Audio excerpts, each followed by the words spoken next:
comparto. Gracias. Listo.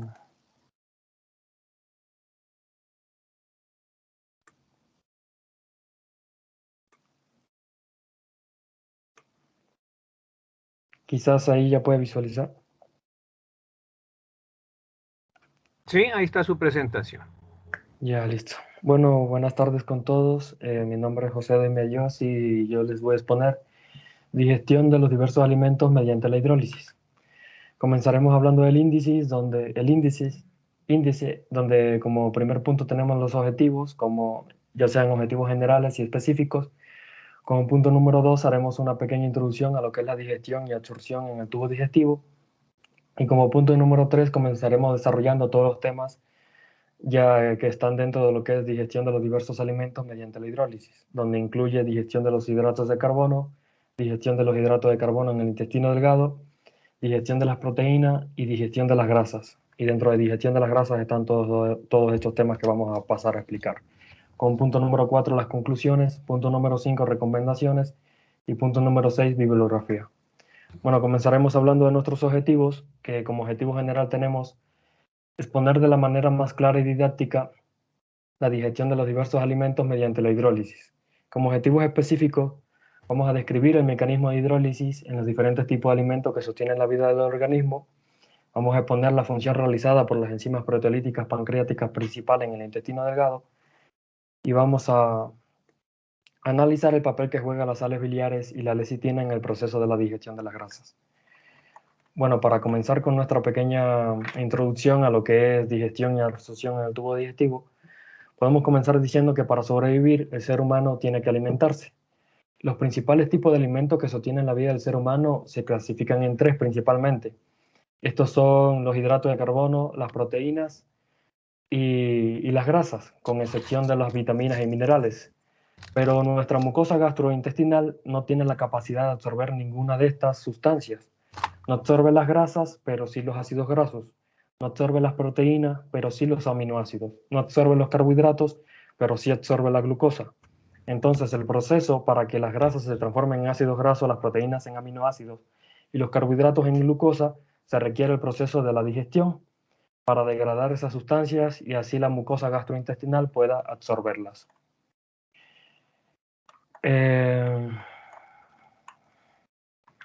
Entonces, digestión de los diversos alimentos mediante la hidrólisis. Comenzaremos por la hidrólisis de los hidratos de carbono. Los carbohidratos son polisacáridos o a veces también podemos encontrarlo en forma de disacáridos, que están formados a su vez por combinaciones de monosacáridos como la glucosa. Estos monosacáridos están unidos entre sí por condensación, como podemos ver en la imagen de la derecha. Bueno, en este proceso, es decir, para que un monosacárido se una a otro, es necesario la eliminación de un ion hidrógeno y un ion hidroxilo. Y estos dos iones se unen para formar una molécula de agua. Entonces, para hacer la hidrólisis es el proceso contrario. Es cuando en vez de esa molécula de agua que se eliminó, las enzimas digestivas devuelven el ion hidrógeno y devuelven el ion hidroxilo. Y así es como se rompen las cadenas de polisacáridos y disacáridos. Y ese es el proceso de la hidrólisis. El inverso a cómo se unen, que es la condensación. Entonces, este es el mismo para el hidrólisis de las grasas e hidrólisis también de las proteínas. Entonces, ¿cómo ocurre aquí? Sabemos que las grasas están formadas por un glicerol y 3 ácidos grasos. Entonces, ocurre el proceso de condensación con la diferencia de los carbohidratos, que aquí en vez de eliminarse una molécula de agua, se van a eliminar 3 moléculas de agua para que se unan. Entonces, la hidrólisis es lo inverso. En vez de eliminarse las 3 moléculas de agua que fueron eliminadas, las enzimas las devuelven de nuevo y se separan los ácidos grasos. Y así es como se produce la hidrólisis. Entonces, ocurre lo mismo también en la hidrólisis de las proteínas. Las proteínas son cadenas de aminoácidos unidas por enlaces pépticos. El proceso de condensación e hidrólisis es el mismo, como ya hemos visto. Las enzimas proteolíticas devuelven agua en forma de hidrógeno e hidroxilo para la hidrólisis, y en la condensación ocurre lo contrario. Como vimos, el proceso básico de la hidrólisis es el mismo para los tres tipos principales de alimentos. La única diferencia son las enzimas que realizan reacciones hidrolíticas de cada tipo de alimento. Para cada uno utilizan una enzima diferente. Entonces, ahora hablaremos sobre la digestión de los hidratos de carbono. Los hidratos de carbono que podemos encontrar en los alimentos.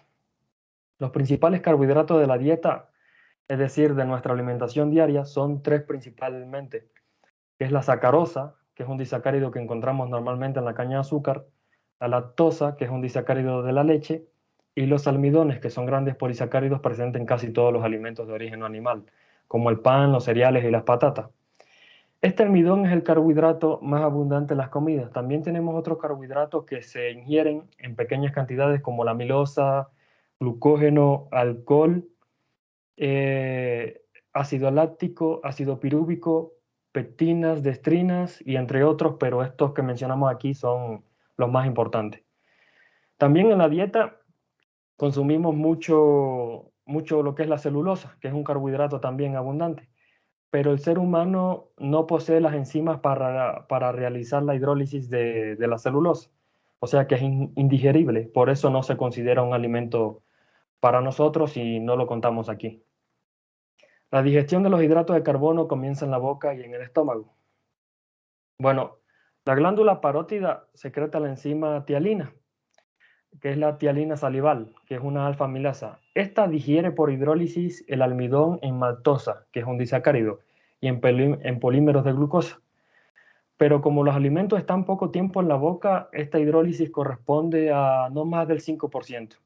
Sin embargo, la amilasa salival, junto con los alimentos, va al fondo y al cuerpo del estómago y se quedan ahí hasta 1 hora, antes de que se mezclen con las secreciones gástricas, y una vez que se mezcla con el ácido del estómago, la amilasa se inactiva. Y esto pasa cuando el pH es menor que 4. Entonces, esta digestión de los hidratos de carbono en el estómago es del 40% aproximadamente. Por eso tenemos que saber que el estómago, hasta el 40% del almidón ya se encuentra hidrolizado, sobre todo en maltosa. Digestión de los hidratos de carbono en el intestino delgado. Digestión por la amilasa pancreática. 15 a 30 minutos después del vaciamiento gástrico del quimo hacia el duodeno y el páncreas secreta la amilasa pancreática y prácticamente todos los almidones ya se han digerido y transformado en maltosa y polímeros de glucosa. Como vemos aquí, del 20 al 40% de los almidones es hidrolizado por la amilasa salival y del 50 al 80% por la amilasa pancreática, principalmente en el duodeno. Hidrólisis de los disacáridos de los pequeños polímeros de la glucosa en monosacáridos por las enzimas del epitelio intestinal. Bueno, aquí podemos ver un enterocito, y los enterocitos que revisten la vellosidad del intestino delgado contienen 4 enzimas, las cuales son lactasa, sacarasa, maltasa y alfa-destrinasa.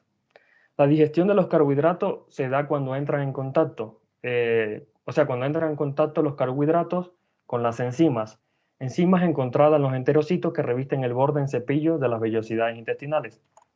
Como podemos ver en la imagen, la lactasa en el intestino transforma la lactosa en galactosa y glucosa, y la sacarasa en el intestino transforma la sacarosa en fructosa y glucosa. Bueno, la digestión de las proteínas. En las proteínas de los alimentos podemos decir que están formadas principalmente por enlaces peptídicos. Vamos a pasar a explicar lo que es la digestión de las proteínas en el estómago. La pepsina es secretada por las células principales. Tiene una mayor actividad enzimática en un pH ácido, es decir, en un pH de 2 a 3 aproximadamente, y se inactiva cuando el pH es alcalino, es decir, cuando éste se encuentra en 5 o más. Y es por eso que el ácido clorhídrico secretado por las células osínticas es importante para activar la pepsina. La pepsina también tiene la capacidad de dirigir el colágeno de las proteínas. El colágeno, como sabemos, es muy importante, ya que este forma parte del tejido conjuntivo intracelular de las carnes. Y para que las enzimas digestivas digieran la carne, tienen que digerir primero el colágeno, ya que, como mencionamos, este es el tejido conjuntivo. La pepsina contribuye al 20% del proceso de la digestión de las proteínas, donde dará como resultado proteasas, pectonas y algunos polipéptidos, esto por hidrólisis de los enlaces peptídicos que unen a los aminoácidos. La mayor parte de la digestión de las proteínas proviene de las acciones de las enzimas proteolíticas pancreáticas. Bueno, la mayor parte de la digestión proteica se da en el intestino delgado, aproximadamente el 80%, principalmente en el duodeno y en el yeyuno. Aquí el páncreas secreta enzimas proteasas, que son la tripsina, la quimotripsina, la carboxipolipeptidasa y la lactasa. Los acinos pancreáticos secretan enzimas las cuales van por el conducto de Wilson hacia el duodeno. Y esas enzimas son de tres tipos: lipasas, amilasas y las proteasas. De las proteasas son las tripsina, quimotripsina, carboxipolipeptidasa, y la lactasa digiere fibras de elastina, que son las que mantienen las estructuras de las carnes, que son muy importantes también. Ahora, la tripsina y la quimotripsina digieren proteínas completas o péptidos, pero no llegan a liberar los aminoácidos, y la carboxipolipeptidasa degrada péptidos en aminoácidos individuales. Digestión de los péptidos por las peptidasas de los enterocitos que recubren la vellosidad del intestino. Bueno, el paso final de la digestión proteica se da en los enterocitos del duodeno y el yeyuno. La membrana de los enterocitos que recubren las vellosidades tienen dos enzimas, la aminopolipeptidasa y la dipeptidasa. Estas enzimas degradan los grandes polipéptidos restantes en aminoácidos, que son tripéptidos o dipéptidos. Y esto es importante ya que los aminoácidos dipéptidos o tripéptidos se transportan con facilidad hacia el enterocito. Ahora vamos a hablar lo que ocurre en el citosol. En el citosol de los enterocitos, o sea, el líquido intracelular, existen peptidasas. Y estas peptidasas irán a transformar todos los dipéptidos y tripéptidos hasta el estadio final. O sea que prácticamente aquí se acaba la digestión, dejando aminoácidos. Más del 99% de los productos finales de la digestión de las proteínas absorbidas son aminoácidos. Ya la absorción de péptidos y peor aún de proteínas completas, eso es prácticamente imposible. Y en el caso de que se absorba una proteína, podría causar alergias a nuestro cuerpo o reacciones inmunes. Digestión de las grasas de los alimentos. Bueno, las grasas más abundantes en los alimentos son los triglicéridos, que ya habíamos visto su proceso de hidrólisis. Como vimos, formadas por un glicerol y tres ácidos grasos, aunque también hay otras grasas que son fosfolípidos, colesterol y ésteres de colesterol.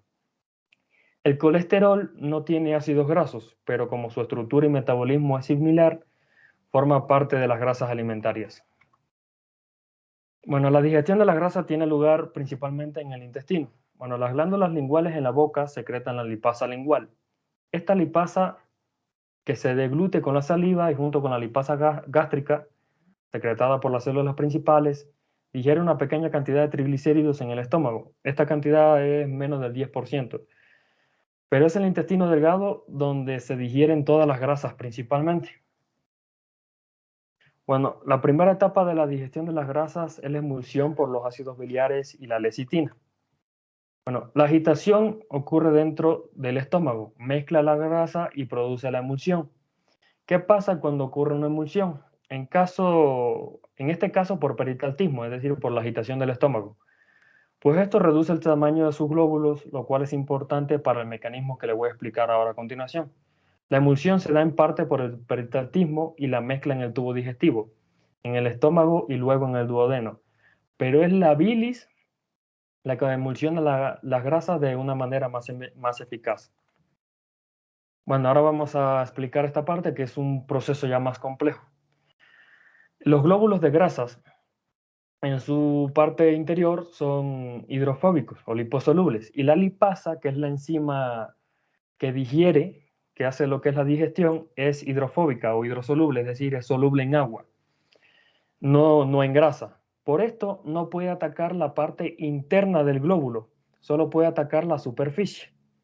Entonces, aquí el estómago hace la peristalsia o la agitación, y este glóbulo de grasa lo divide en pequeños globulitos. Es aquí donde entra la función importante de los ácidos biliares, pues ellos se adhieren al borde de estos ya pequeños glóbulos. Como podemos ver, son estos de aquí, estos son los ácidos biliares, se adhieren y no deja que estos pequeños glóbulos se vuelvan a unir. van absorbiéndolos hasta que disminuyen su tamaño hasta un punto que reduce la tensión de su superficie. Esto lo que hace es que reduce la tensión de su superficie para que así la lipasa pancreática sí pueda digerirlos, atacarlos con mayor facilidad. Entonces, el resultado de todo esto es que aumenta la superficie expuesta hacia las lipasas, redujo su tamaño y la superficie se expuso más hacia la enzima que los digiere. Entonces, así las lipasas podrán hidrolizar de forma muy efectiva las grasas. En conclusión, la bili hace que las grasas sean solubles para que así sea atacada por las enzimas digestivas en su totalidad. Ahora, son las sales biliares y la lecitina, y en especial la lecitina de la bilis, la que realiza esta tarea de emulsión, haciendo una función emulsificadora o de detergente. Este aumento de la superficie total causado por la emulsión es de hasta 1000 veces. Los triglicéridos son digeridos por la lipasa pancreática. Bueno, la lipasa pancreática es la enzima más importante para la digestión de los triglicéridos, ya que se puede digerir todos los triglicéridos que encuentre en tan solo un minuto. Los enterocitos del intestino delgado tienen una cantidad pequeña de lipasa, que es lipasa intestinal, pero su eficacia es mínima y no suele ser entonces necesaria. Los productos finales de la digestión de las grasas son ácidos grasos libres. Bueno, la lipasa a su vez hidroliza los triglicéridos emulsificados, formando así ácidos grasos libres y dos monoglicéridos. ¿Por qué ocurre esto? Bueno, como podemos ver en la imagen, la grasa, por la bilis y la agitación del estómago, como vimos en el proceso anterior, da como resultado grasa emulsionada. Entonces, la grasa emulsionada por la lipasa pancreática da ácidos grasos libres y el 2 es monoglicérido. ¿Por qué? Porque la lipasa pancreática solo tiene la capacidad de digerir el primer y tercer monoglicérido, el tercer enlace en ácidos grasos libres, y el número 2 no tiene la capacidad para digerirlo. Es por eso que da ácidos grasos y 2 es monoglicéridos. Sales biliares de las micelas que aceleran la digestión de las grasas. Bueno, las sales biliares cumplen otra función esencial. Una vez que los monoglicéridos y los ácidos grasos libres son liberados, las sales biliares forman micelas. Esas micelas rodean a las grasas ya digeridas. Esta micela tiene una parte externa que es un grupo polar hidrosoluble y un núcleo de esterol liposoluble. Y como los grupos polares tienen una carga positiva, hace que las grasas se disuelvan fácilmente en el agua de los líquidos digestivos. Las micelas de las sales biliares actúan como medio de transporte de los monoglicéridos y de los ácidos grasos libres. O sea, tienen una función llamada transbordador.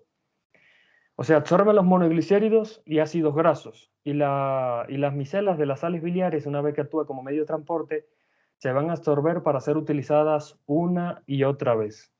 Los triglicéridos ya digeridos son captados y transformados en kilomicrones para después ser absorbidos hacia la linfa y la sangre.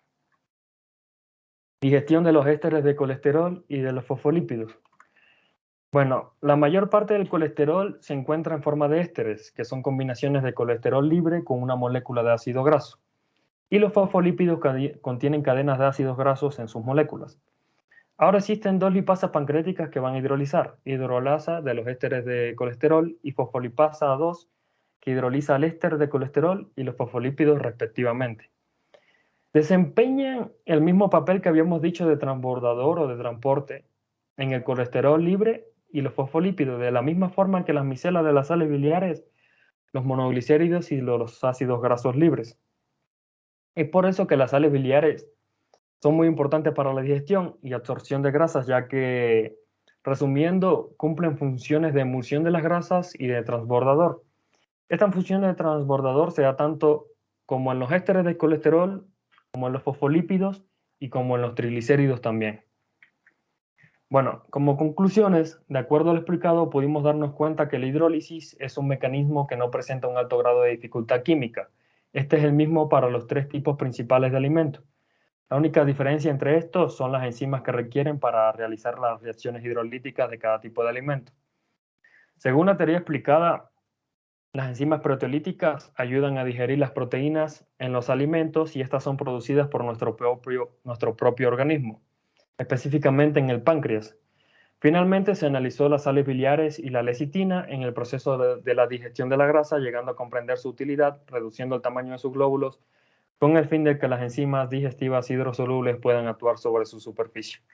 Como recomendaciones tenemos, si se presentan las deficiencias de enzimas proteolíticas, las que habíamos dicho que son las que intervienen en la digestión de las proteínas, normalmente debido a enfermedades del páncreas, como insuficiencia pancreática, donde entre los síntomas se presentan absorción deficiente de nutrientes, podemos absorber estas enzimas de las frutas como la piña y la papaya, de las cuales se puede obtener la bromelaína,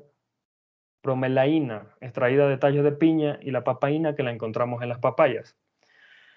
Esto es según Asociados de Urología del Este de Nueva York. Según Gastroclínica, Instituto de Enfermedades Digestivas, se recomienda masticar bien los alimentos, ya que en la boca es donde comienza el proceso digestivo. Y al no masticar bien, no favorecemos la digestión, al contrario, perjudicamos otras etapas de este proceso. Y como una tercera recomendación tenemos que para evitar la acidez del estómago, se recomienda eliminar el alcohol y tabaco, así como el café negro, que irrita las paredes del estómago. En su lugar se aconsejan infusiones de menta, anís, salvia o hinojo, o añadir unos granos de anís verde o hinojo o comino en una infusión de manzanilla. Esto es según M.N. Marnis, es una compañía de buena alimentación y cuidado del cuerpo humano.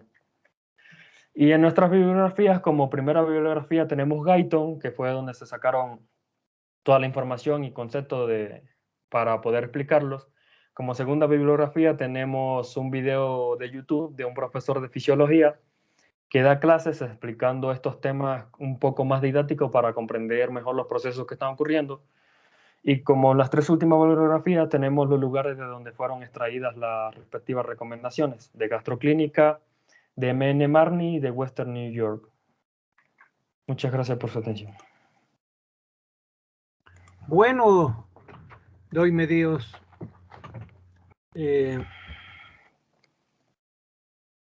Unas inquietudes que me han quedado. Sí, profe. Decía que la hidrólisis, que es el proceso mediante el cual se va a ganar agua Sí. para poder disolver tanto hidratos de carbono cuanto proteínas. ¿Sí? Y grasas. Y grasas, obviamente, así es. Esta hidrólisis, ¿por qué proceso químico o bioquímico se da en nuestro cuerpo? Bueno, la hidrólisis es como un mecanismo químico en donde una sustancia se disgrega en pequeñas partículas en el seno de otro líquido. Ya, pero ¿cómo es que este mecanismo de disgregación produce la hidrólisis?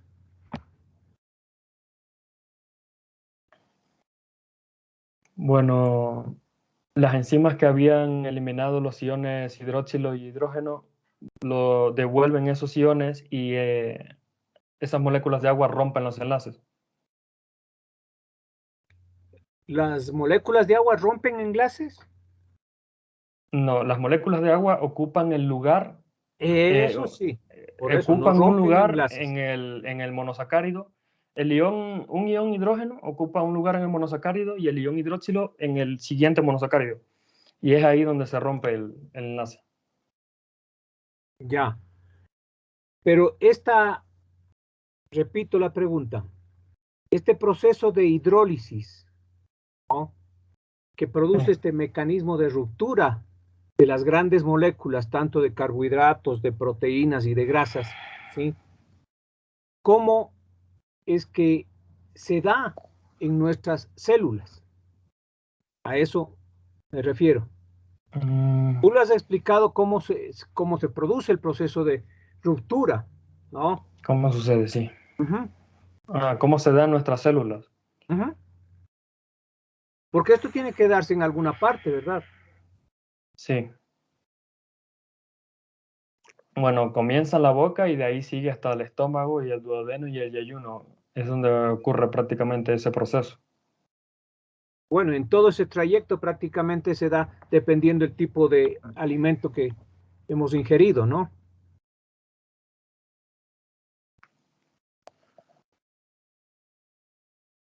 Te dejo de inquietud para que lo revises. Ok, ¿Sí? doctor. El Ok. proceso está claro en la parte digestiva, pero para que expliques al resto, para que entendamos cómo se da esta cuestión netamente, ¿no? Lo revisamos, ¿de acuerdo?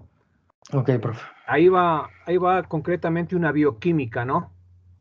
Ok. Ahí revisen libros de bioquímica. Por último,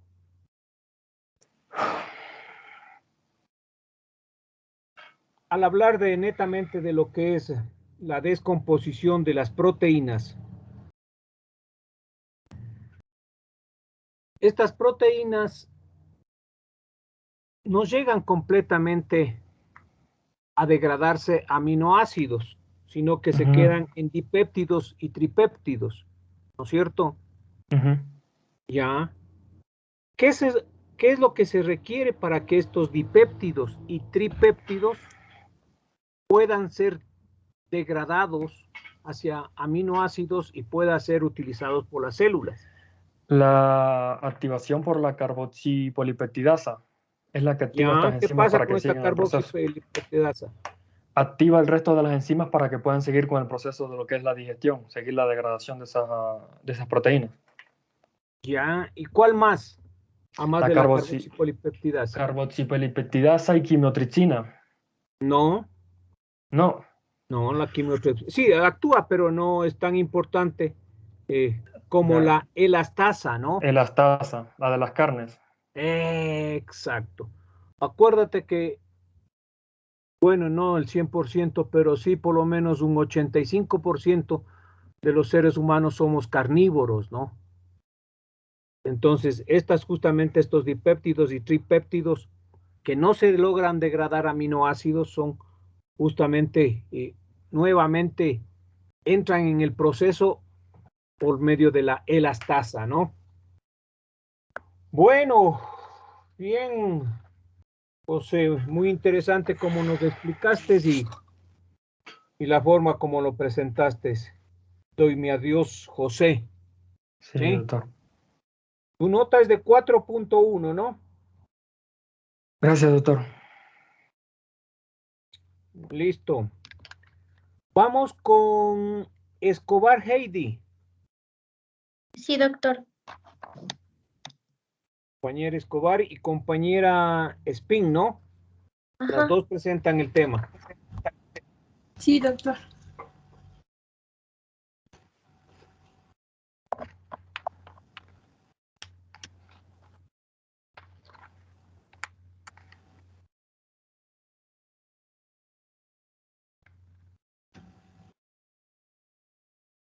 Ya puedo nomás compartir. Claro, compañera, lo estamos esperando. Ya prendo la cámara, doctor. Pero no Spin, pues, sino Ah, Escobar. Escobar. Ya, doctor. Sí, sí, doctor, ahorita Claro, ya le compartí. Escobar Heidi. Sí, ajá, ya ¿No le está pongo. Escobar? Sí, ya le pongo en presentación. No sé si ya se puede ver. Solamente la compañera Spin le veo. Ahorita ya prendí la cámara y puse la presentación.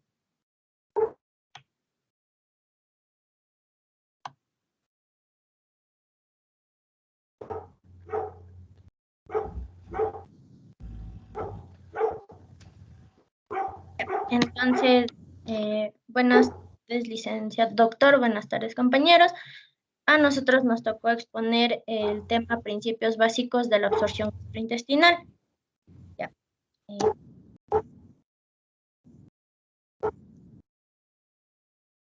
Compañera Escobar, apague un ratito su cámara, por favor.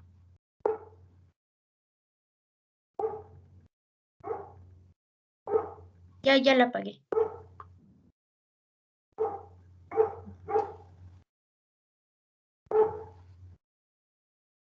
Ah, no, estoy mal, ya me confundí. Usted, compañera Escobar, es la que comienza, discúlpenme. Ya, entonces continúo. Ya, como objetivo general tenemos comprender la importancia fisiológica de los principios básicos de la absorción gastrointestinal. Como objetivos específicos tenemos describir cada una de las bases anatómicas de la absorción que están presentes en este proceso, indicar de qué forma están presentes los solutos y cómo influyen en nuestro organismo, y definir las vías mediante las cuales los electrolitos pueden transferirse a través de las barreras epiteliales.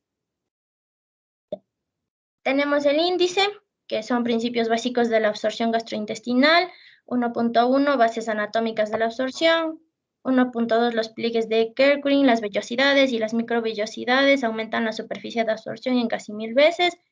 2, la absorción en el intestino delgado. 2.1, absorción de agua por osmosis. 2.11, absorción isosmótica. 2.2, absorción de iones. 2.21, el sodio es transportado activamente a través de la membrana intestinal. 2.2, osmosis del agua. 2.23, la aldosterona potencia mucho la absorción de sodio. 2.4, absorción de iones cloro en el intestino delgado. 2.5, absorción de iones bicarbonato en el duodeno y el yéyuno. 2.6, secreción de iones bicarbonato en el ileón y el intestino grueso. Absorción simultánea de iones cloro. 2.7, secreción extrema de iones cloro y sodio y de agua por el epitelio del intestino grueso en ciertas formas de diarrea. Y 2.8, absorción activa de calcio, hierro, potasio y magnesio y fosfato. Ya. La introducción. El tubo digestivo es la vía de entrada a través de la cual los nutrientes, las vitaminas, los minerales y los líquidos entran en el organismo. Las proteínas, las grasas y los carbohidratos complejos son degradados hasta generar unidades absorbentes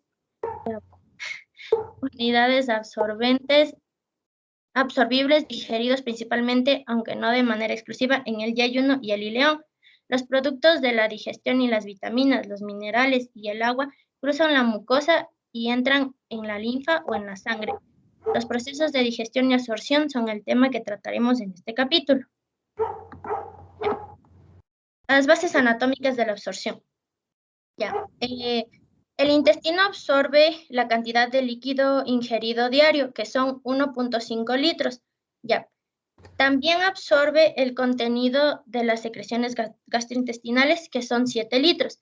Esto nos da un total de 8 a 9 litros, de los cuales, exceptuando el 1.5 litros, son absorbidos por el intestino delgado. Estos 1.5 litros son aquellos que van hacia la válvula ileocecal con dirección al colon. De ellos, el intestino grueso deja salir 1000 mililitros o 0.1 litro en la materia fecal. El estómago es una zona en la cual la absorción no es muy eficaz, ya que este no dispone de una membrana absortiva de tipo velloso, es decir, no tiene vellosidades. También esto pasa porque las células epiteliales de su mucosa se adhieren entre sí mediante uniones estrechas. Debido a esto, el estómago solo puede absorber sustancias liposolubles, como son el alcohol y el ácido acetilsalicílico, pero en poca cantidad.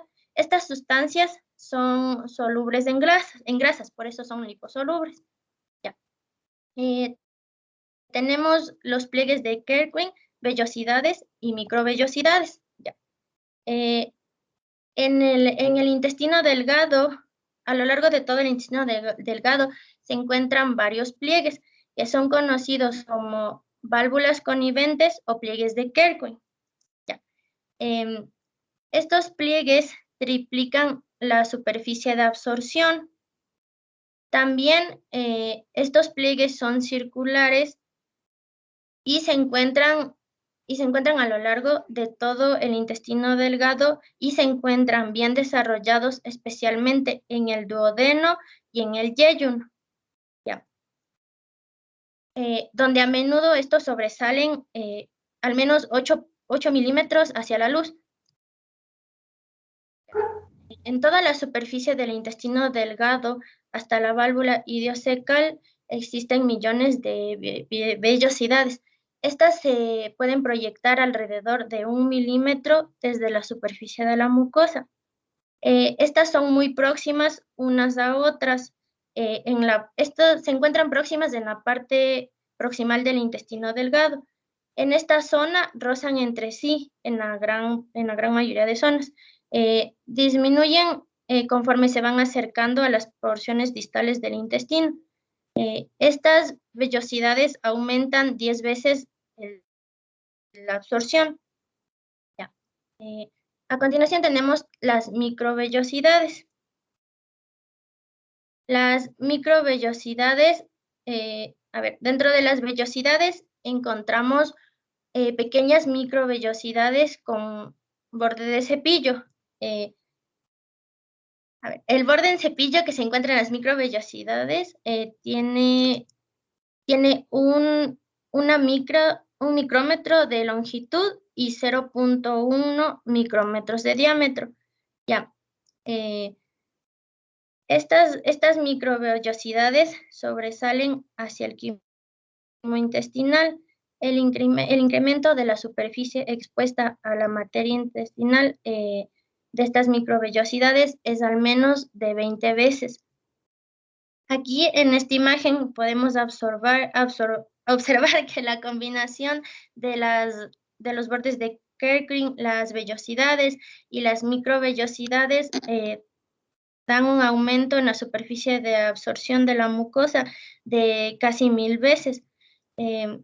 También hace que la superficie alcance una cifra de 250 metros cuadrados o más. Tenemos la absorción en el intestino delgado. El intestino delgado absorbe diariamente cientos de gramos de hidratos de carbono, 100 gramos de grasas o más.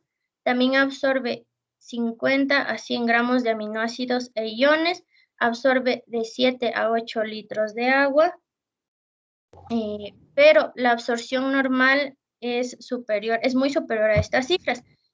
Absorbe varios kilogramos de hidratos de carbono, 500 gramos de grasas, de 500 a 700 gramos de proteínas y de 20 o más litros de agua. Ya.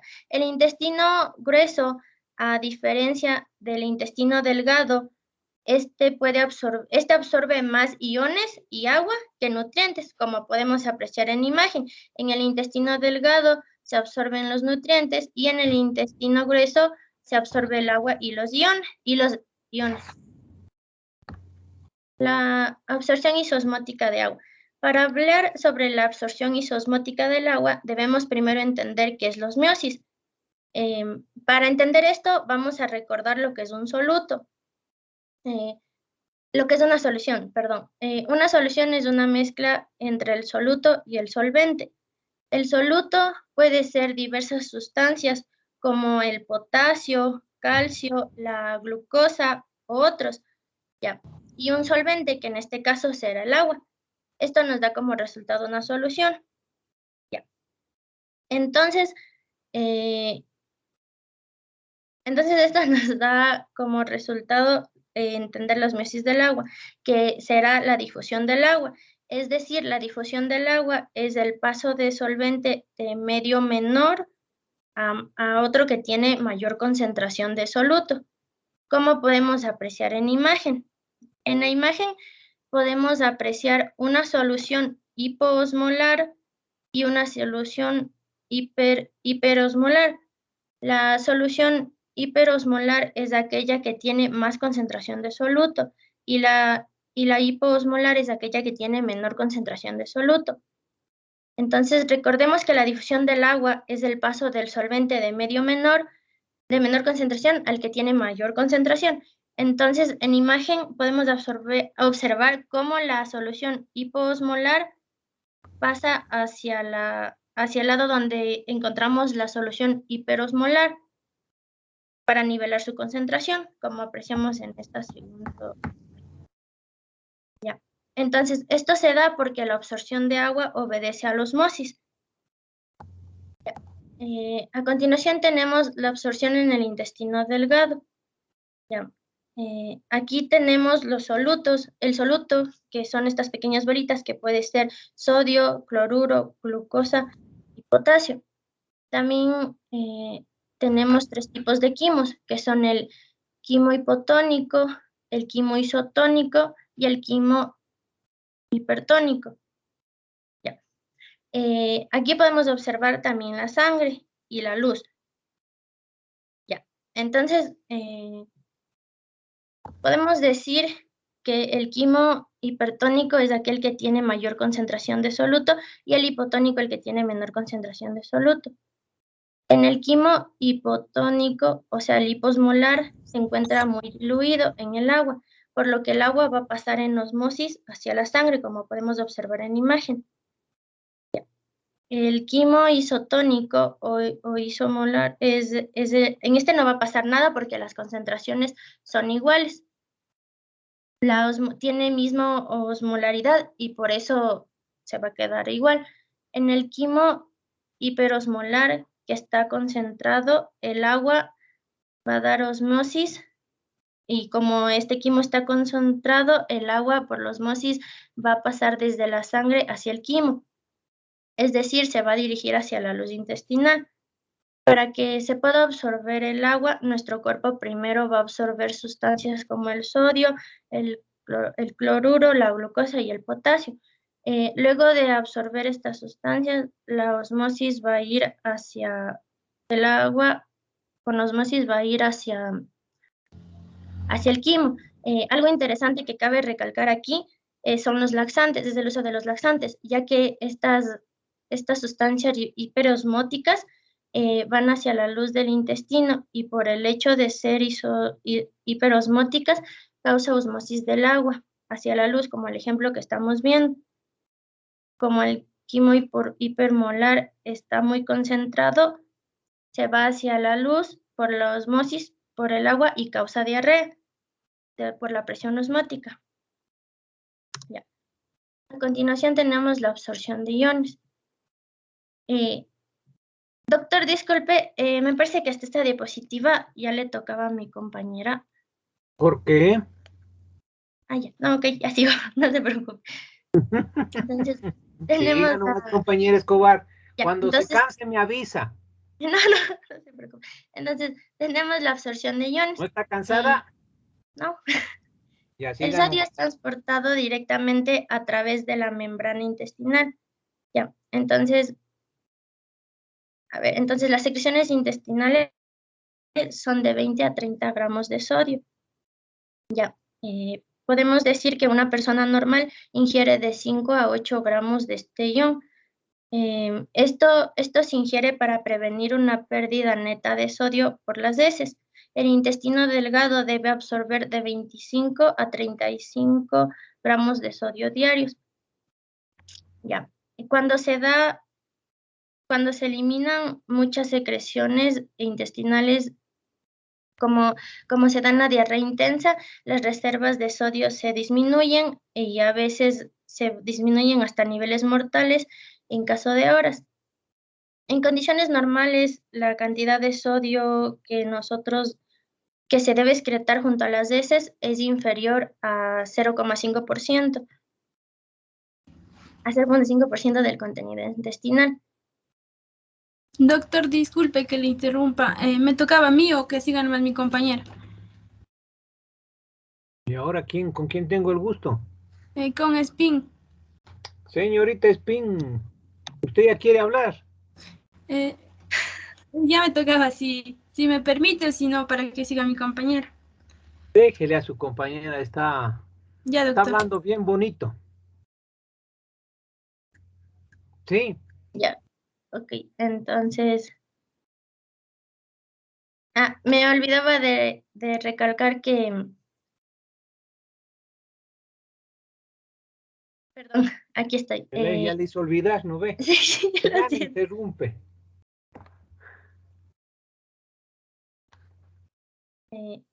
Y ya. Aquí podemos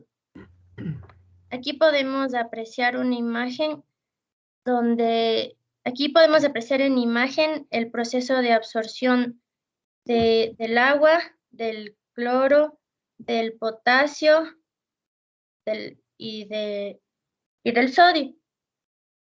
Y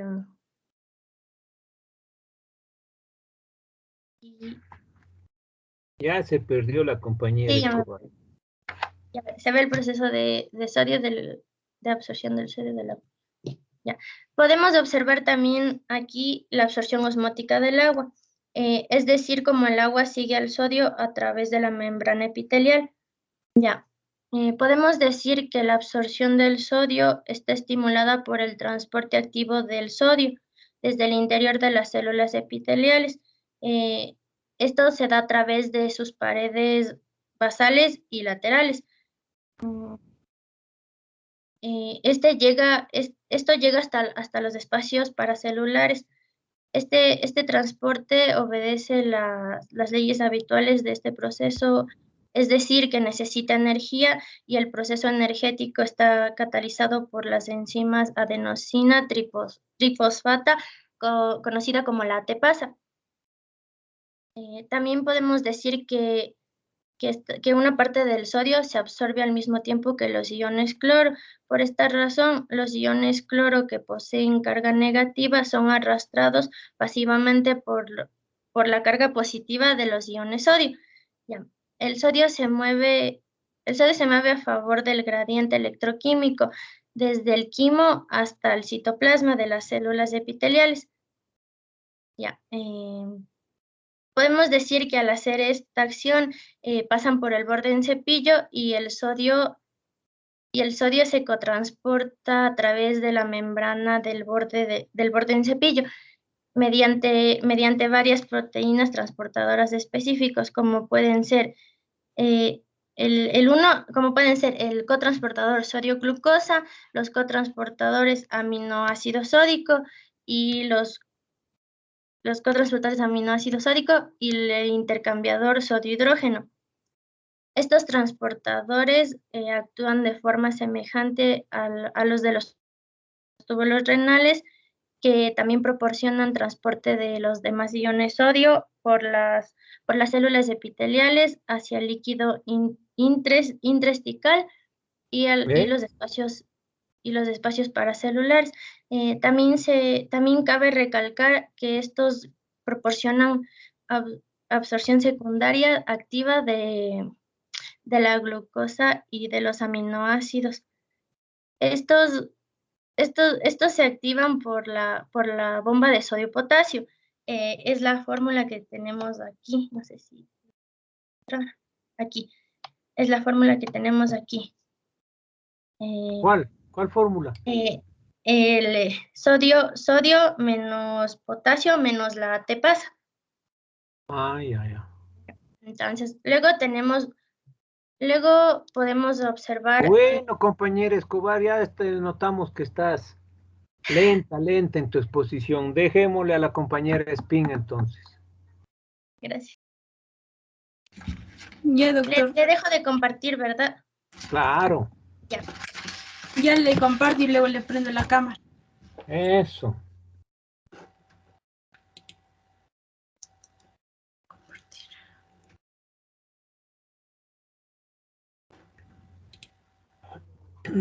Ya estoy compartiendo, pero...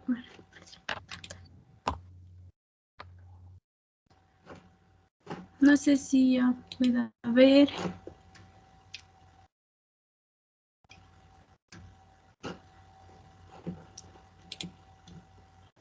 Ya puede ver, doctor. La cámara también ya le prendí, pero no creo que se prende. La presentación está, la cámara no. Ya voy prendiendo ahorita. Ahí está la cámara. Ahora la presentación. Eso. Pero ponla en presentación, no en diapositivas. Sí, ya voy, doctor. Solo que voy a poner donde está mi compañera.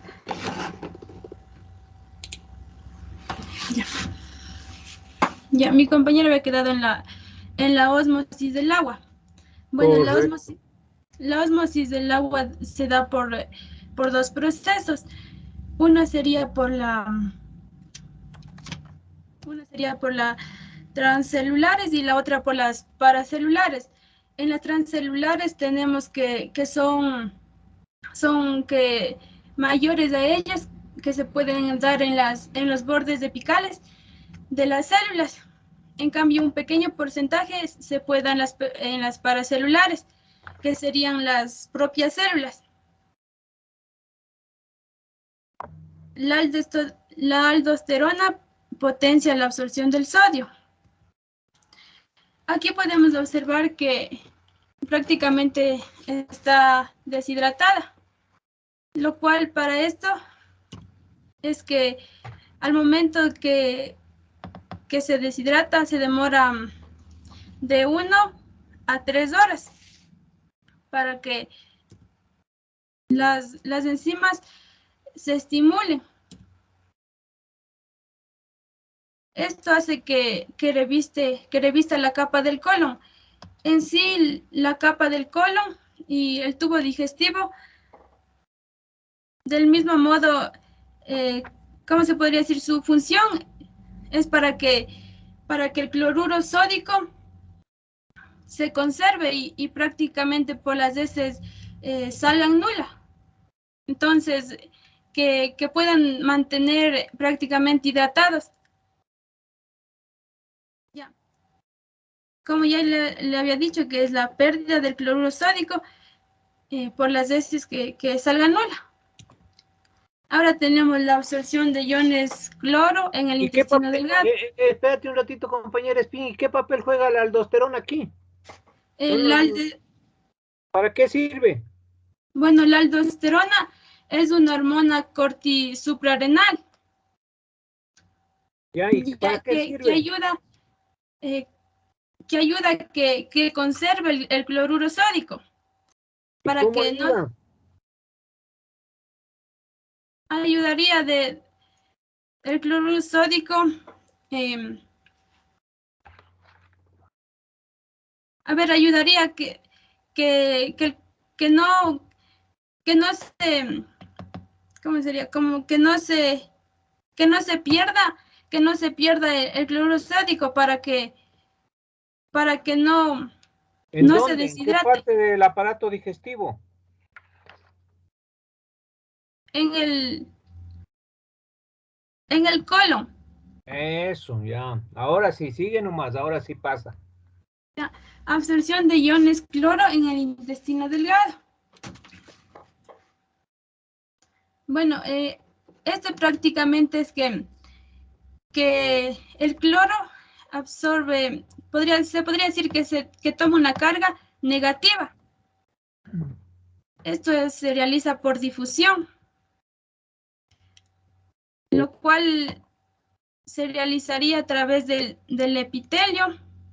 Como ya hemos dicho, la carga negativa que tomaría sería el quimo y la carga positiva, los espacios paracelulares.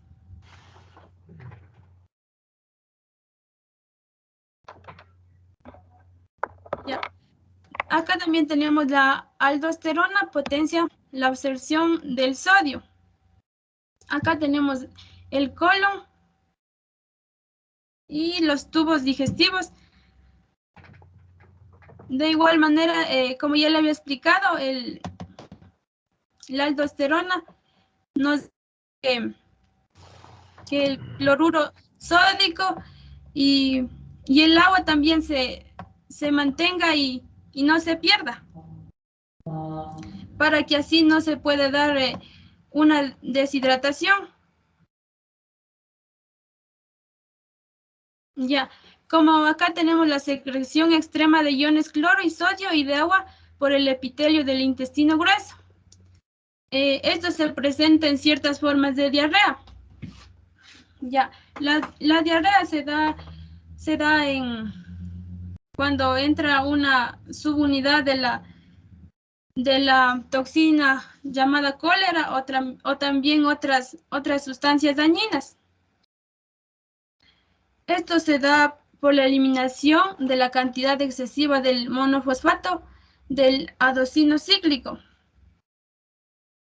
Ya, lo cual activa una bomba de sodio que bombea ese ion y que afectaría las criptas. Por ende, las toxinas del cólera y de otras bacterias afectaría el organismo y se puede perder de 5 a 10 litros de agua y sales. lo cual sería muy grave porque de 1 a 5 días el paciente podría fallecer. Para que pueda curar a un paciente, con esto se le debe aplicar la solución de cloruro sódico para poder compensar lo que se ha perdido. Ya. Ahora tenemos los iones de potasio, magnesio, fosfato. Se me salió la presentación. Ya le vuelvo a comprar. Ya, ahí tenemos los iones de potasio, magnesio y fosfato. Bueno, los iones de calcio son los que absorben hacia la sangre de manera activa. Esto pasa sobre todo en el duodeno. Y por lo cual nos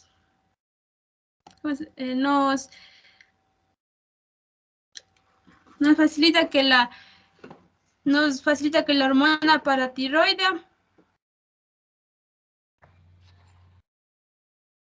ya. En cambio, los iones de hierro también se absorben de manera activa, pero esto pasa en la hemoglobina, que sería en la sangre. Los iones de potasio se absorben de forma activa en el organismo. Ya, acá tenemos nuestras conclusiones. Espérate, compañera Spin. ¿Y la absorción de iones bicarbonato a nivel duodenal y ayuno? Esa estaba por acá arriba, doctor. Ya expuso a mi compañera. Pero en el índice que me presentaron estaba al final, pues. Sí, no, ya le indico, doctor, si está por acá.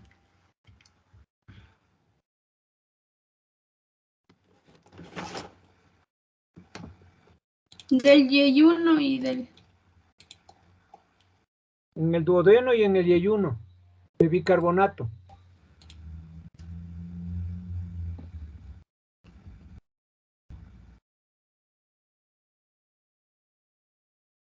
Sí, ya ha hablado mi compañera, doctor. A ver, ¿cuál diapositiva es? Enséñame. Ya le veo, doctor. Por favor, sí. A ver.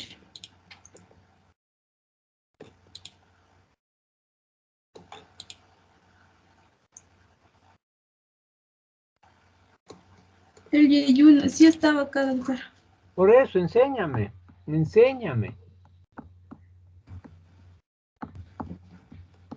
Ya le estoy buscando. El yeyuno. Ya, pero no buscarás mucho, ya. Porque eso ya es la ósmosis del agua y es lo que vos hablaste ya.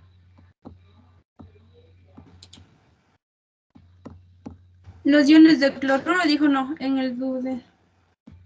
Bicarbonato, en el duodeno y el yeyuno.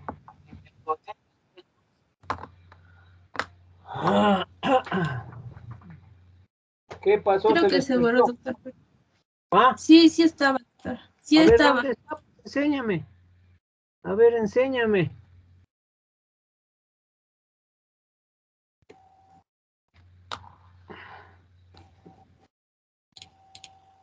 En el índice pusieron, pero en la presentación no han puesto. Se han saltado. En el índice de absorción. Ve, ahí está, ve. Absorción de iones bicarbonato en el duodeno y el yeyuno. 2.5. Sí le pusimos, doctor. Incluso Entonces, tengo se ha la borrado, copia. pues. Sí. Pero yo las notas no les voy a borrar. Sí tengo ¿Dónde la está? copia de esto, doctor. Pero ya, pues enséñame la diapositiva.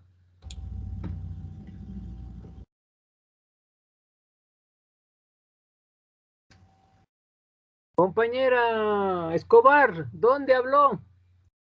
¿O no habló? Disculpe, doctor. Disculpada, compañera. No sé, creo que se me borró a mí. La absorción del bicarbonato. La absorción de... La absorción del bicarbonato se habla en absorción por el duodeno y el yeyuno, doctor. Ya, eso. ¿Cuál es la diapositiva? Enséñeme. ¿Puedo Sí, sí puede compartirle? compartir. Sí, ya dejo de compartir para que comparta. Ya. Un segundo. Ahí está 1.5. Ah, no, perdón, estoy mal. Ya, Sí, a ver. sí estaba.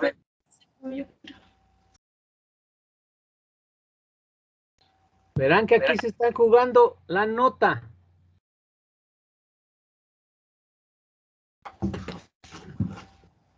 Ya le compartí. Nota. Sí está, ya le indico yo. Ya voy a abrir el otro.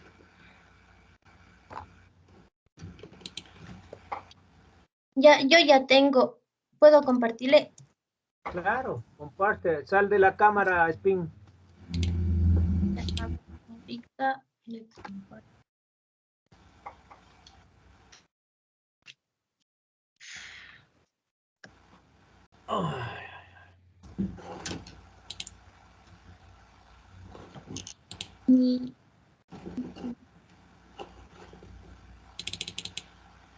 No sé si ya se puede ver.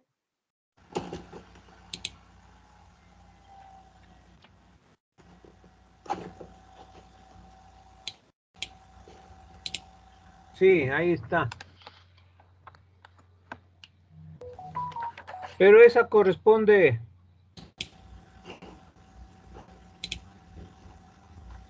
Esa corresponde.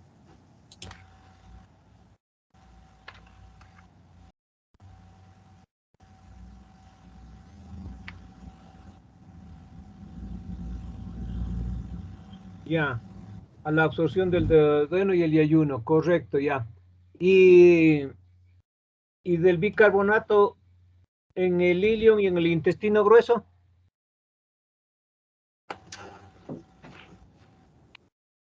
Lo que pasa es que íbamos a usar esta para explicar la absorción de los iones de bicarbonato.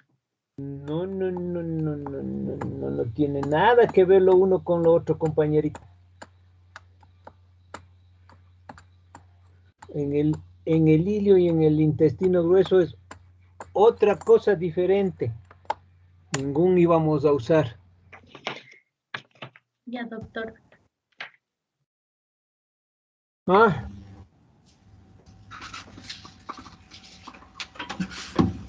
Se saltaron. No, doctor. No, no, doctor, no nos saltamos, no nos dimos cuenta que en efecto, como usted dice, no tenía nada que ver y pensamos explicar con la misma diapositiva. Ese fue nuestro error. Y entonces todo lo que es error se paga. Listo, compañeras, entonces.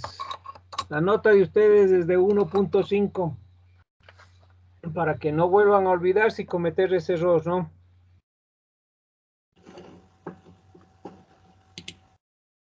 García Jonathan. Señor García Jonathan. Sí, doctor. Ya le comparto. Ya. Por favor, señores. Sí se El puede libro ver, de doctor. Guyton. Sí, espérate un ratito. El libro de Guyton, ya está ahí tú en diapositivas, ya te... Espérate. El libro de Guyton es la base que tenemos que seguir. Y eso no nos podemos saltar. Así creamos que está repitiendo lo mismo y lo mismo. No podemos saltarnos. Entonces, les recalco e insisto, si no, las consecuencias son en las notas de ustedes. Así de simple es. Tienen tiempo más que suficiente para revisar por lo menos un par de veces el trabajo.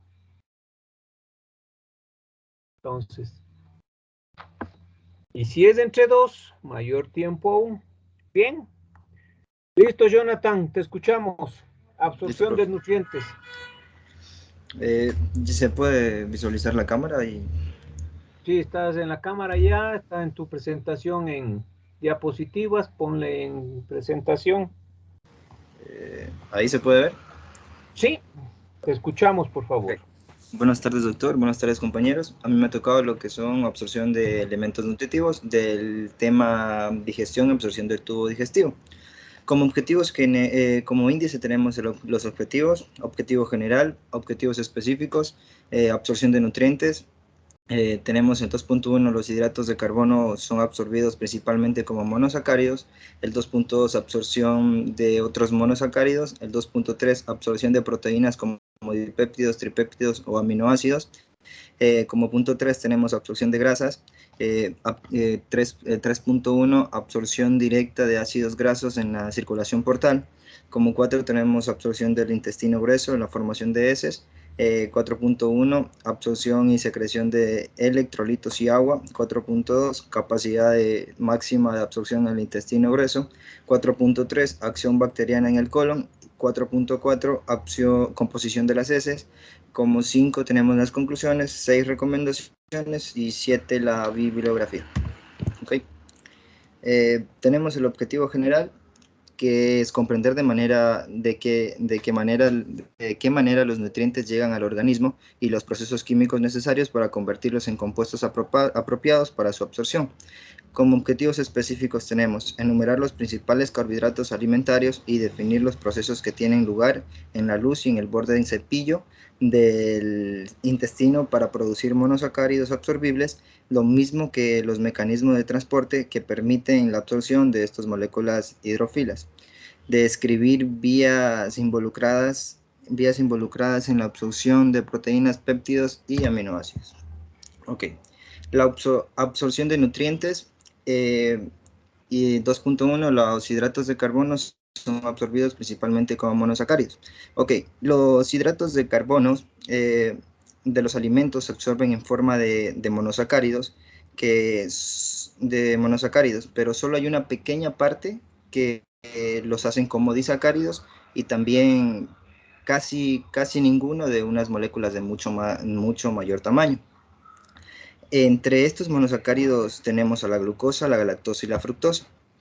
La glucosa es el monosacárido absorbido más abundante que puede haber. Esta puede presentar más del 80% de las calorías que producen los hidratos de carbono. Esto se da ya que la glucosa es el producto final de la digestión de nuestros hidratos de carbono alimenticios más abundantes, como son los almidones.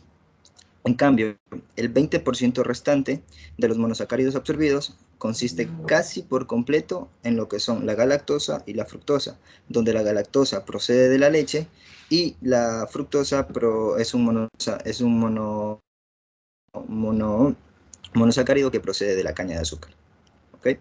La absorción de la glucosa, la lactosa y otros monosacáridos como la fructosa. Okay. Los monosacáridos se absorben mediante un proceso de transporte activo. La glucosa y la galactosa se transportan por un mismo mecanismo, como es el cotransporte con el sodio. Si no llegara a haber transporte de sodio en la membrana intestinal, apenas se podría observar estos monosacáridos, ya que esto se da por la razón de que esta absorción se produce mediante un mecanismo de cotransporte con el transporte activo, que es el sodio. Este transporte de sodio a través de la membrana intestinal se divide en dos etapas. La primera, que es el transporte activo de los iones de sodio, que cruzan las membranas vasolaterales de las células del epitelio intestinal hacia la sangre, provocando el descenso de la concentración de intercelular del ion. En cambio, en el segundo lugar tenemos el transporte activo secundario, que es la reducción del sodio intracelular que induce el paso desde la luz intestinal al interior de la célula epitelial a través del borde en cepillo.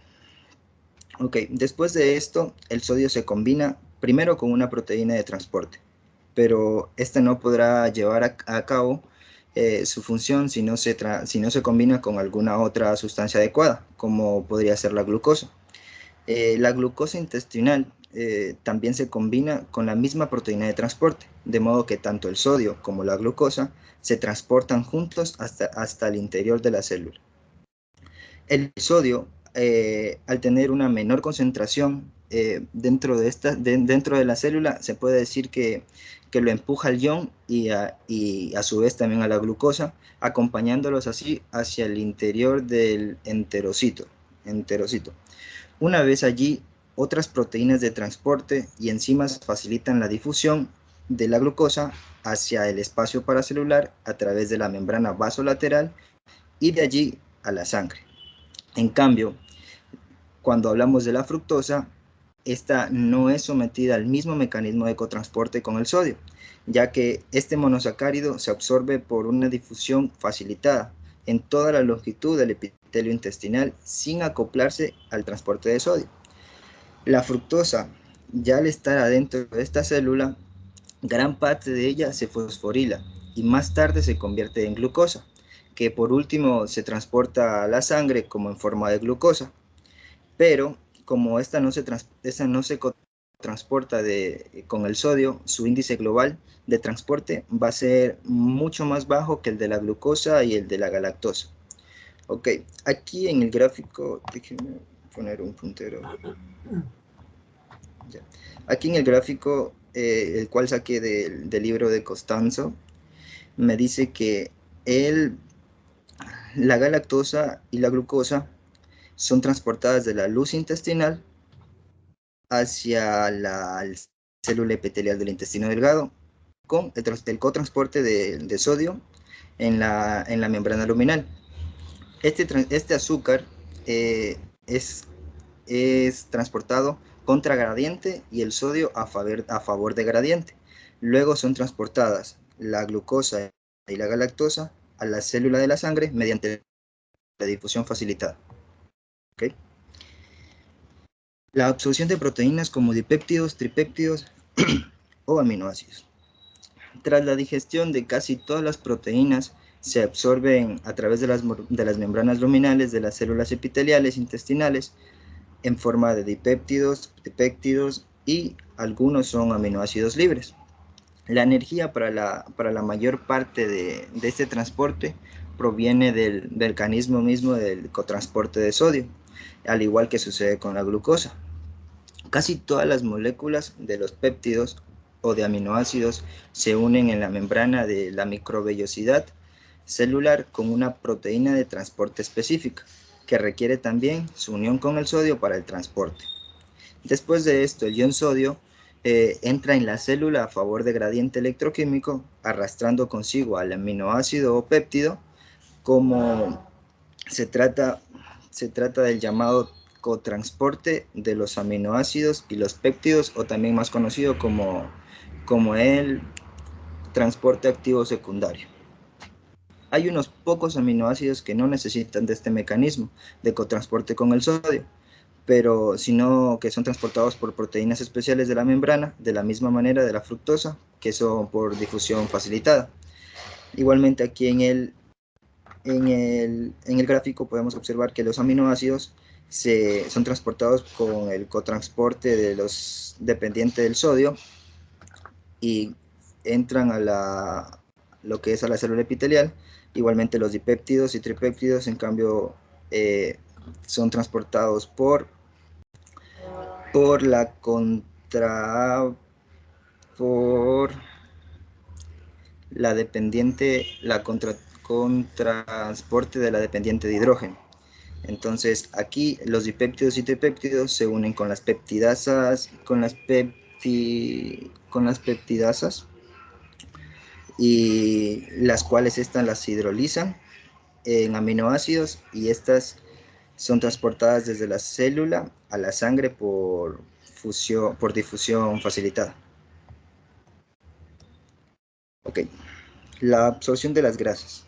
A medida de que las grasas se digieren en monoglicéridos y ácidos grasos, estos dos productos finales de la digestión se disuelven en la proporción lipídica central de las micelias biliares, gracias a que sus dimensiones moleculares son de 3 a 6 nanómetros de diámetro, y también gracias a su elevada carga exterior son solubles en el quimo. De esta manera los monoglicéridos y los ácidos grasos se transportan hacia la superficie de los microvellosidades del borde en cepillo de la célula intestinal, penetrando incluso en las hendiduras que aparecen entre las microvellosidades cuando éstas se mueven o también se pueden agitar. Estas hendiduras se difunden de inmediato al exterior de las micelas y pasan al interior de la célula epitelial, lo que resulta posible gracias a estos tipos, gracias a los lípidos que son también solubles en las membranas de la célula epitelial. Estas micelas realizan la función de transbordadora extraordinariamente importante para que se pueda absorber las grasas. Cuando estas micelas de sales viriales son abundantes, la proporción de la grasa absorbida puede alcanzar el 97%, pero mientras estas micelas son pocas, estas pueden absorber de 40 al 50%. Ok, aquí en el gráfico podemos observar que las células epiteliales absorben los ácidos grasos y monoglicéridos de las micelas que se hallan aquí en el interior del intestino delgado. Y en su citoplasma, puede ser en el retículo endoplasmático, los convierten en triglicéridos. Estos triglicéridos, al sumarse con la proteína, se convierten en kilomicrones. Y estos kilomicrones ingresan en los vasos linfáticos de las vellosidades y estos vasos linfáticos los transportan a los kilomicrones al conducto torácico, el cual se encargaría ya de vaciarlos a la sangre venosa. La absorción directa de ácidos grasos a la circulación portal. Ok, aquí en los ácidos grasos hay pequeñas cadenas, hay cadenas cortas o medias, como por ejemplo la de la mantequilla. Estas se absorben directamente a la sangre portal, en lugar de estarse convirtiendo en triglicéridos y estar absorbiéndose por los vasos linfáticos o hacer el proceso que antes vimos con la absorción de las grasas de cadenas más largas. En cambio, esta de aquí se da porque primero son más hidrosolubles y en su mayor parte no son convertidos en triglicéridos por el retículo endoplasmático. Por esto se permite una difusión directa de estos ácidos grasos de cadena corta desde las células epiteliales hacia la sangre capilar de las vellosidades. Aquí tenemos un resumen que lo saqué del tema claves de fisiología, que dice los nutrientes, hidratos de carbono, las proteínas y los lípidos. La digestión que se da en los hidratos de carbono como en monosacáridos, como son la glucosa, la galactosa y la fructosa, las proteínas en aminoácidos, dipéptidos y tripéptidos, los lípidos en ácidos grasos, monoglicéridos. El lugar de absorción en sus tres nutrientes va a ser en el intestino delgado. Los mecanismos de absorción en los hidratos de carbono va a ser el cotransporte mediante sodio, que se da en la glucosa y la galactosa, y la difusión facilitada que se da en la fructosa. Las proteínas, el cotransporte dependiente de sodio en aminoácidos y el cotransporte dependiente de hidrógeno en los dipéptidos y tripéptidos. En los lípidos se forman las micelias con sales biliares en la luz intestinal, su difusión de ácidos grasos, monoglicéridos y colesterol en la célula, se da la reesterificación en la célula para formar triglicéridos y fosfolípidos, se forman los colemocrones en la célula y se transfieren a la linfa. Okay. Absorción del intestino grueso con la formación de heces. Ok, se puede decir que cada día pasan 1500 mililitros de quimo por la válvula ileocecal en dirección al intestino grueso. La mayor parte del agua y los electrolitos aún están presentes en él, por eso se absorben en el colon. Por esta razón, las heces excretadas contienen menos de 100 mililitros de líquido. Por esto se da que se absorbe prácticamente la totalidad de los iones y estos pueden ser de 1 a 5 miliequivalentes de iones sodio y cloro y que se excretan en las heces. Casi toda la absorción del intestino tiene lugar en la mitad proximal, cual es este de aquí, el colon absorbente, y por eso se lo llama de esta manera, porque absorbe todo. casi todo. Y en cambio, el colon de depósito funciona principalmente como un depósito, como se dice, como un depósito de heces, y que hasta su excreción. Listo. Absorción y secreción de electrolitos y agua. Aquí la mucosa del intestino grueso es casi parecida como la del intestino delgado, solo que posee una gran cantidad para la absorción de activa, de sodio y la gradiente potencial eléctrico.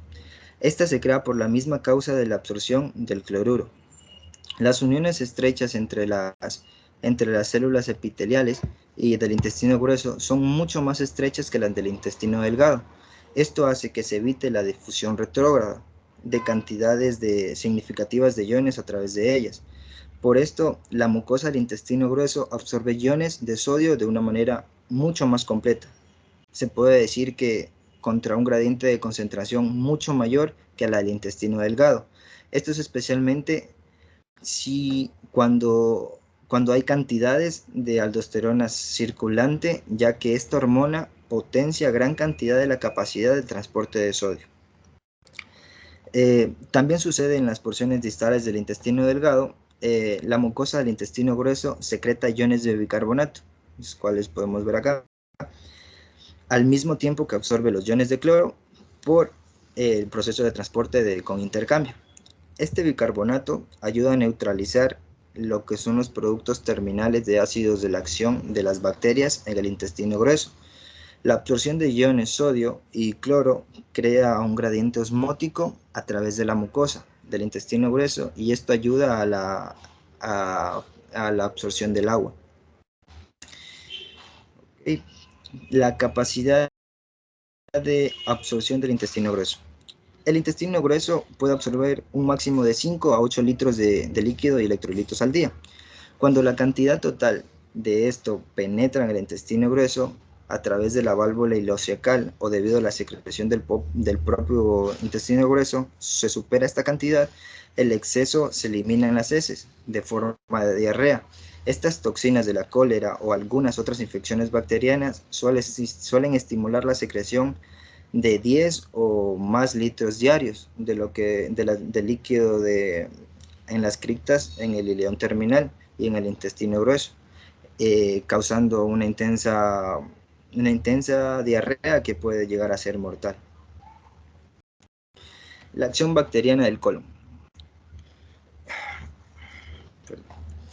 Incluso en condiciones normales, el colon absorbente posee numerosas bacterias, sobre todo los bacilos, que se digieren en pequeñas cantidades de celulosa con las que se aportan algunas calorías en el organismo cada día.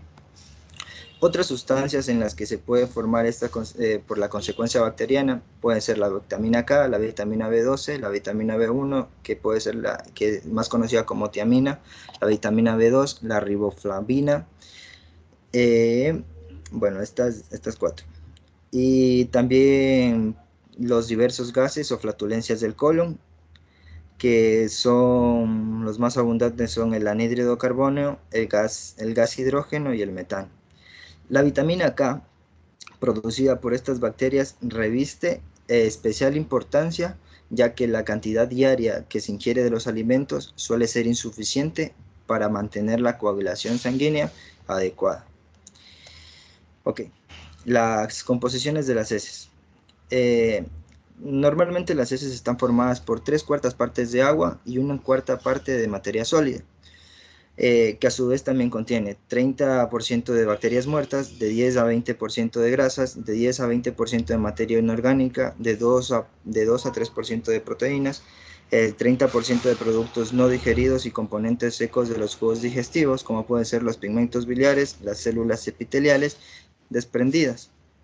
Este color pardo de las heces se debe a la estercobilina y la urobilina, que son sustancias derivadas de la bilirrubina.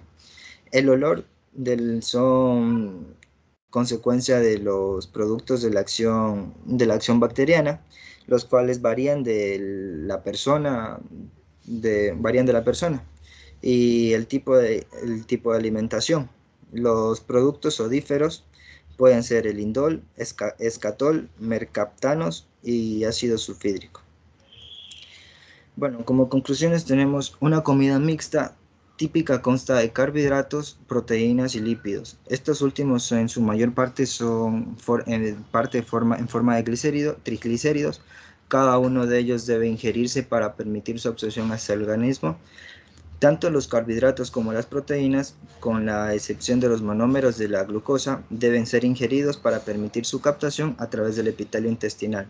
En la asimilación de los carbohidratos, el epitelio solo puede transportar monómeros, en tanto que en el caso de las proteínas pueden absorber péptidos cortos, además de aminoácidos. Como las recomendaciones tenemos que es importante una alimentación equilibrada para la salud y determinadas sustancias obtenidas de la alimentación son esenciales para la vida. El valor calórico del aporte alimentario debe ser aproximadamente equivalente al consumo de energía.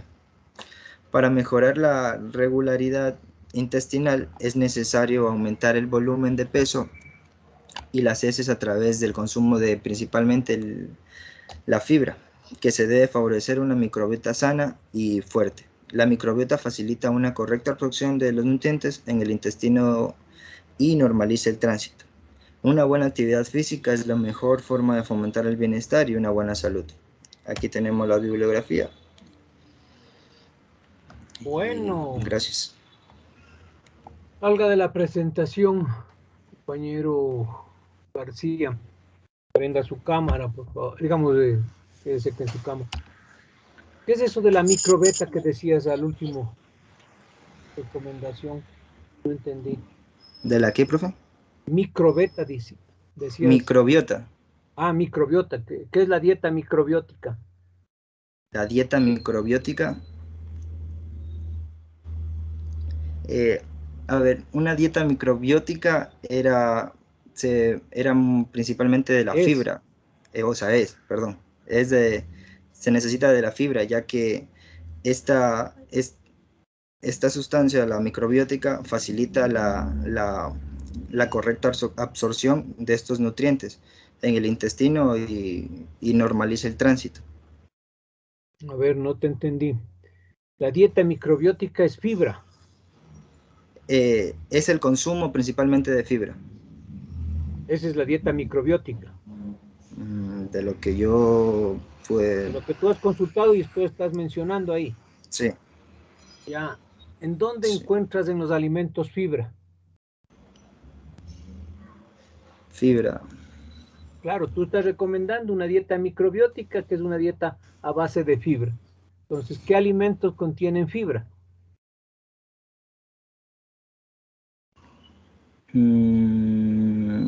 Tal vez sea la harina, tal vez. La harina. La harina es carbohidratos, amigo. No es fibra. La harina de trigo, ¿no? No. Por eso es harina de trigo, pues. Es carbohidratos. ¿Qué es el trigo? Es un carbohidrato, ¿no? De ahí se hace el pan. Y también se hace la cerveza.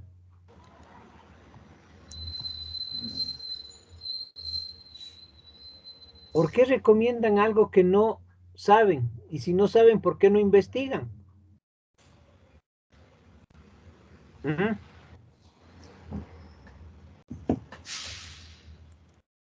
¿Lo ves? Por confiarte, poner simplemente lo que encuentras en primera instancia. No, pues las recomendaciones tienen que ser algo que ustedes sepan, que ustedes han sentido.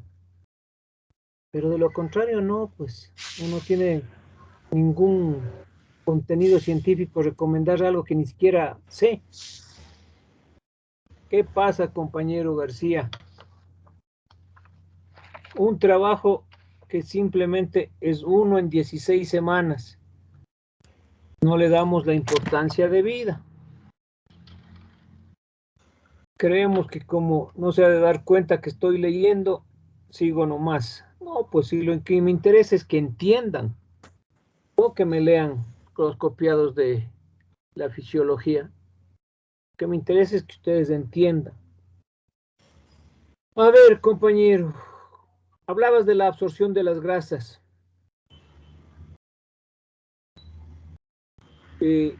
Las grasas para ser absorbidas, ¿en qué se requieren? ¿En qué se necesitan ser transformados? Monoglicéridos. ¿Solo monoglicéridos? Monoglicéridos y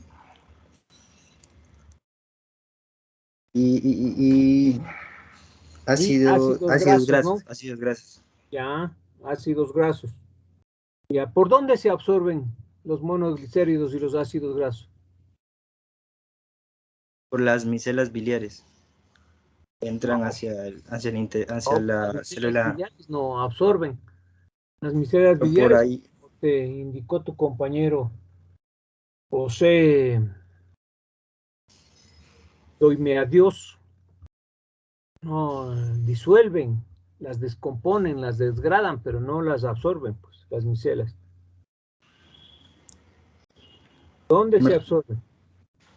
Se absorben en la célula por la luz intestinal, en la célula epitelial En la célula epitelial, ¿de dónde? del intestino. Ya del intestino, ¿en qué parte? Mm, por las microvellosidades, ¿no puede ser, profe? Ya, ¿qué son las microvellosidades? Eso no está en Guyton, a ver. Lo otro está en Guyton, entonces podemos leerlo. ¿Qué son las microvellosidades? ¿Ves, Son compañero García? ¿No ves? Te demuestro una vez más. Y de tu trabajo. No es que me estoy inventando. Si no sabías qué son las microvellosidades, consulto, pues, amigo. Consulto, no me puedo quedar conforme. Ahí. Eso es lo malo de nosotros los ecuatorianos. Solo queremos cumplir con el trabajo, pero no queremos informarnos, no queremos aprender. Bueno, compañero García, su nota es de 2, ¿no? Bueno, profe, gracias. Ya. Por favor, señores. La cátedra esta nos permite ir conociendo muchas cosas de nosotros, de nuestro cuerpo. Y cuando no sepamos, consultemos, pues. Si la información es muy reducida, consultemos, ¿no? Eso es lo importante, porque esa información que usted va acumulando, eso le permite más adelante tener un amplio conocimiento. Pero si nos quedamos sin consultar, sin saber lo que es, a la larga eso nos cobra réditos. ¿Y cuándo nos cobra? Cuando estamos en nuestros trabajos, cuando estamos en nuestras funciones como profesionales, ¿no? Entonces, preferible ahora Bueno, que más tarde. doctor, disculpe que le moleste. No sé si me Sí, podría dar permiso para salir. Es que tengo clases de inglés a las 7 y empezó. Erika, Erika, ¿qué eres? ¿Guisado eres? No, No, Erika Boledel. huele del. Sí. Yo te tengo aquí, huele del. Déjame verte un ratito, estás aquí. Pachamín, Hualcica, Guisado. Huele del no tengo yo. Ninguna compañera huele del. Es que lo que pasa es que yo me matriculé un día antes de empezar clases. Tuve una matrícula extra.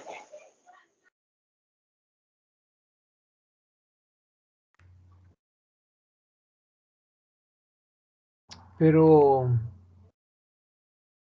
yo no he recibido ninguna información de la directora de carrera para poderte en las listas. Tú no estás en las listas.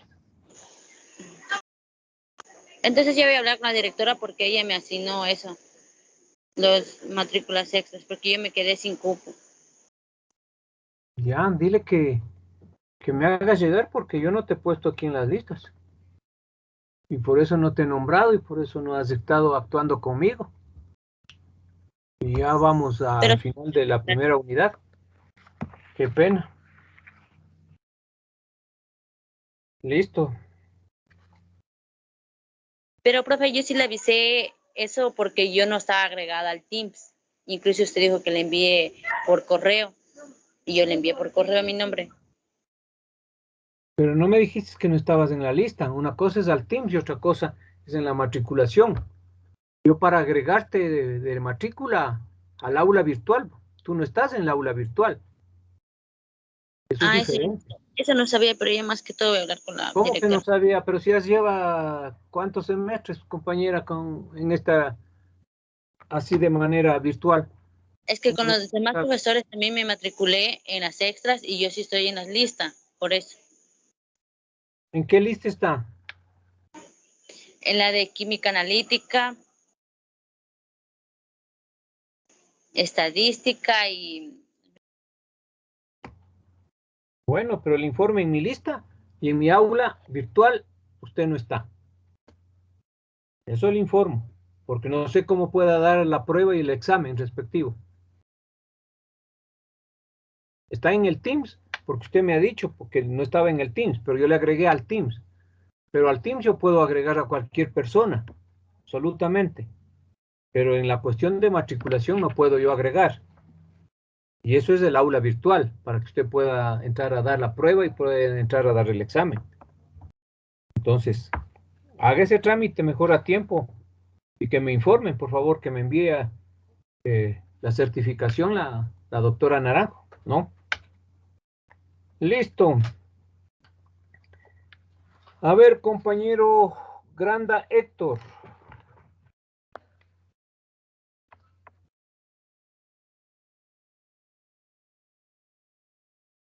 Señor Granda Héctor. ¿No está con nosotros? Granda Héctor ya se fue también. Jennifer. Sí, doctor. Anótale. Ya, yo le anoto. Y el señor ya va por la segunda. ¿Ves? Huachán Carla. Huachán Carla. ¿Qué es? Ya se han ido todos. Anótale a Huachán también. Walsaki Dylan. Walsaki Dylan. Sí, doctor. Aquí estoy. Ya, por lo menos uno. Y Guisado Angela. Guisado Angela. No está. Sigue anotando, por favor, compañera. Herrera Yomara. Presente, profe. Ya. Entonces, con Walsaki Dylan, ustedes dos tienen el capítulo 70. Capítulo 70. Anatomía fisiológica del hígado. Anatomía fisiológica del hígado. Hidalgo Melanie. Gracias, doctor. Hidalgo Melanie. Doctor, sí, buenas noches. Hidalgo Melanie. Sí, profe. Ya. Jiménez Anita. Jiménez Anita. Anótale a Jiménez Anita. López Ingrid. Presente, doctor. Ya. Con Hidalgo, ustedes tienen del capítulo 70, funciones metabólicas del hígado. Funciones metabólicas del hígado. Ya, doc, muchas gracias. A la orden. López Nancy. Buenas noches, doctor, presente. Buenas noches. Capítulo 9. Fisiología del músculo cardíaco. Fisiología del músculo cardíaco. Listo, gracias. A la orden. Mainato Kevin. Presente, profe. Capítulo 9. Funciones de las aurículas como bombas cebadoras. Funciones de las aurículas como bombas cebadoras. Ya, profe, gracias. Mejía Luis. Buenas noches, doctor. Buenas noches. Regulación del bombeo cardíaco, ¿no? Capítulo 9. Regulación del bombeo cardíaco. Ya, gracias. Listo, esto para la próxima semana, ¿no? Para el trabajo de exposición del viernes 24. Viernes tenemos, ¿no? Exactamente, viernes 24. 7 de la mañana. Doctor, viernes 24 no es feriado. ¿Por qué feriado? Sí, creo que era feriado. Yo vi en la FEWE, doctor. ¿Sí viste en la FEWE, segura? Verás la que revisé. si Ahorita la reviso, te has doctor. equivocado o peor me mientes. No, mentirle no, doctor, pero sí, yo revisé que Se quedan sus compañeros sin exposición. Claro, a ver, dice, doctor, la FEWE se informa, las vacaciones de Navidad y fin de año son del 24 de diciembre al 2 de enero. El retorno a clases el 3 de enero. Correcto. No, es por eso me gusta a mí la FEWE. La FEWE unida jamás será vencida, dice. Te cuento que mis vacaciones, según el calendario académico, son del 27 de diciembre.